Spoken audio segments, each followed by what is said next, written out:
ব্যবসা তো আমার এই বাগানের কাঁঠালগুলোতেই হবে। দড়ি যেহেতু নিয়ে আসিস নি, তাহলে নিচের থেকে কাটা শুরু করি। ধর।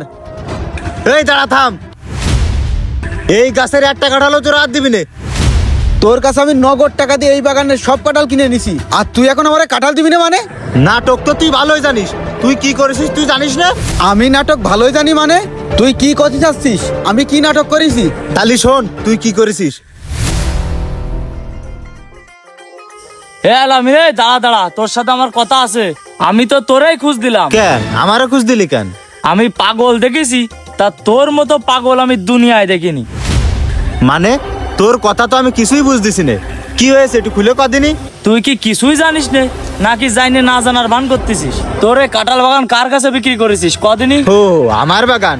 ওই যে ওই পাড়ার খালেক কাকার ছেলে মইনুল আছে না, ভাই তো আমার বাগান কিনেছে। কত সপ্তাহ টাকা দিয়ে গেল। এই থাম দিনি তুই। গত সপ্তাহে টাকা দিয়ে গেছে। ও কয় টাকা দিয়ে গেছে তোরে? কত আর বিক্রি করব? ওই মোট বাগানে ছোট বড় দিয়ে 35,000 টাকা দিয়ে গেছে আমারে। ও তোরে 35,000 টাকা দিয়ে গেছে, আর তোর ওই বাগানের কাঁঠাল কিনে 1 লাখ টাকা লাভ করতেছে। এটা কি জানিস তুই? কি কোষ ভাই, 1 লাখ টাকা?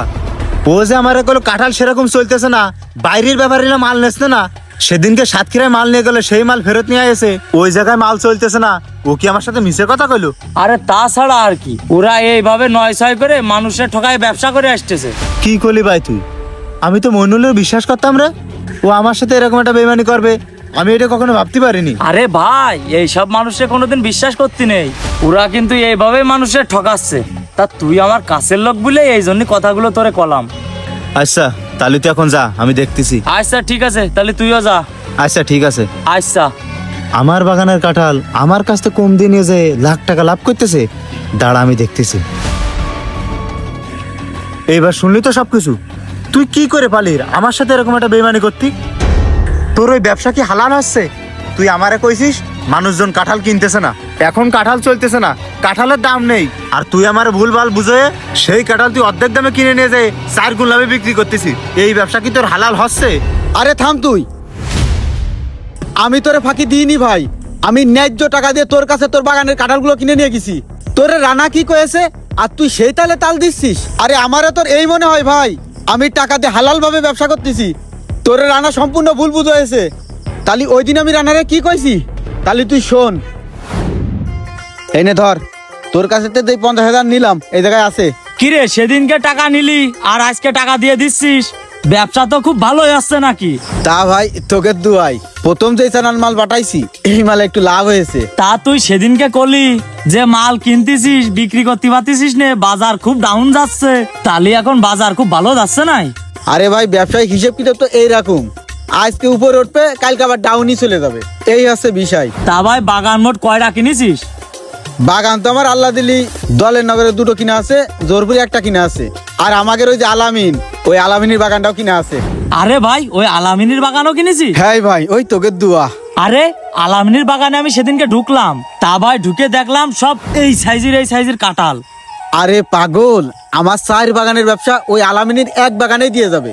ওর বাগানের কাঁঠালটা আমি যখন কিনেছি তখন বাজার দর একটু ডাউন ছিল, এখন আল্লাহ দিলি প্রত্যেকটা পিসি আমি 50-60 টাকা লাভই করতে পারবানে। হ্যাঁ, তা ওই বাগান কয় টাকা দিয়ে কিনেছিস তুই? ওর কাঁঠালগুলো যখন আমি কিনেছি, ছোট কাঁঠালগুলো 20-25 টাকা পিস কিনেছি, আর বড়গুলো 45 টাকা 50 টাকা, এইভাবে। বড়গুলো তো অর্ধেক লাভ দিয়েই যাবে, আর ছোটগুলো তো আছেই। তা আল্লাহ দিলি ভাই তোকে দুয়াই, ওই বাগানটায় 50,000-এর উপর লাভই হবে। তো যাই হোক ভাই, তোর যদি টাকা পয়সা লাগে এই আমারে কইছে নে, আর যদি আমারও লাগে আমি তোর কাছে নিবানে, তাহলে তুই থাক, আমি এবার দলের নগর যাবো, কাঁঠাল কাটতে হবে। দনেরা এসে বসে রয়েছে। আচ্ছা যা তালি। আচ্ছা তালি গেলাম। এক বাগানে যদি 50,000 টাকা লাভ করে, এর তো আরো বাগান কিনা আছে। আলামিনীর কব টাকা ফেরত দিয়ে ওর বাগানটা রেখে দিতি। তালি শুনলি তো ভাই, এই জায়গায় আমার ভুল কোন জায়গায়? এই জায়গায় আমি তোরা ফাঁকি দিছি কিভাবে? আমার একটু বুঝোই ক। আরে ভাই প্রতি বছর আমের সিজন আসি আমের ব্যবসা করি, লিচুর সিজন আসি লিচুর ব্যবসা করি, কাঁঠালের সিজনে কাঁঠালের ব্যবসা করি। কই কত সিজনে তো আমার কত টাকা লস গেছে ব্যবসায়, একটা বার তো তোরা কেউ জানতেও আসিসনি। গত বছর আমের সিজনে যখন আমি আমগুলো সাতক্ষীরায় পাঠাইছি, আমার গাড়ি অ্যাক্সিডেন্ট করেছে, কতগুলো টাকা লস গেছে আমার। কই একটা বার আমারে কইছিস যে ভাই তোর অনেক বড় একটা ক্ষতি হয়ে গেছে, তুই কি করে সামলা উঠবি? একটা বার তো জানতেও আসিসনি। ভাইরে একটা সত্যি কথা কি জানিস, লসের ভাগ কেউ নিতে চায় না, লাভের ভাগ সবাই নিতে আসে।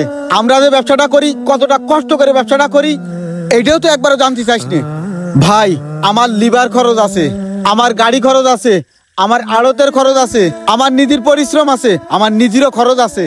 এইগুলো একবার বিচার বিবেচনা করে দেখ। তোর কাছে যেই দামে আমি কাঁঠাল কিনেছি নে, এখন সেই দামের তো বাজারে অনেক বেশি দাম পাওয়া যাচ্ছে, কিন্তু গত সপ্তাহে দামটা ছিল না ভাই।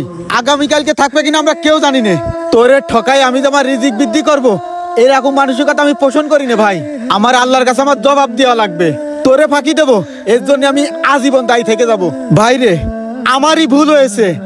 আমার এই ব্যবসায়িক কথাবার্তা মানুষের সাথে শেয়ার করা, মানুষের সাথে কওয়া, আমি তো বুঝতে পারিনি রে ভাই, যে আমার এই গ্রামের মানুষ মানুষের ভালো দেখি তার পিছনে লাগে। ভাই আমি কত কষ্ট করে এই ব্যবসাটা শুরু করেছি সবই তো জানিস। আজকে যখন কষ্ট করে পরিশ্রম করে ভালো একটা জায়গায় আইছি, তখন কারোর এই ভালোটা সহ্য হচ্ছে না। তাই আমি একটা কথাই কব, আমার মতো এরকম ভুল যেন কেউ না করে। ব্যবসায়িক লেনদেন, ব্যবসায়িক হিসেব যেন কেউ কারোর কাছে না কয়। কেননা এই সমাজের মানুষ ভালো না, এই সমাজের মানুষ কারো ভালো দেখতে পারে না। এই সমাজের মানুষ একটা জিনিসই পারে, কেউ যদি উপরে উঠে যায় তারে কি করে ঠ্যাং ধরে নিচে ফেলে দেওয়া যায়। তা যাই হোক ভাই, আমার মনের ভিতরে ছিল যে তোর ওই বাগানের কাঁঠাল আমি যখন কিনেছি আর কাঁঠালগুলো বিক্রি করার পরে আমি তোরে আরো কিছু টাকা দিয়ে যাব। তো যাই হোক ভাই, তোরে কাঁঠাল আমি নিতে পারবো না ভাই। আশেপাশে আরো বাগান আছে, আমি ওই বাগানের থেকে কাঁঠাল কিনবো। তোর এই বাগানের একটা কাঁঠাল আমি নিতে পারবো না ভাই।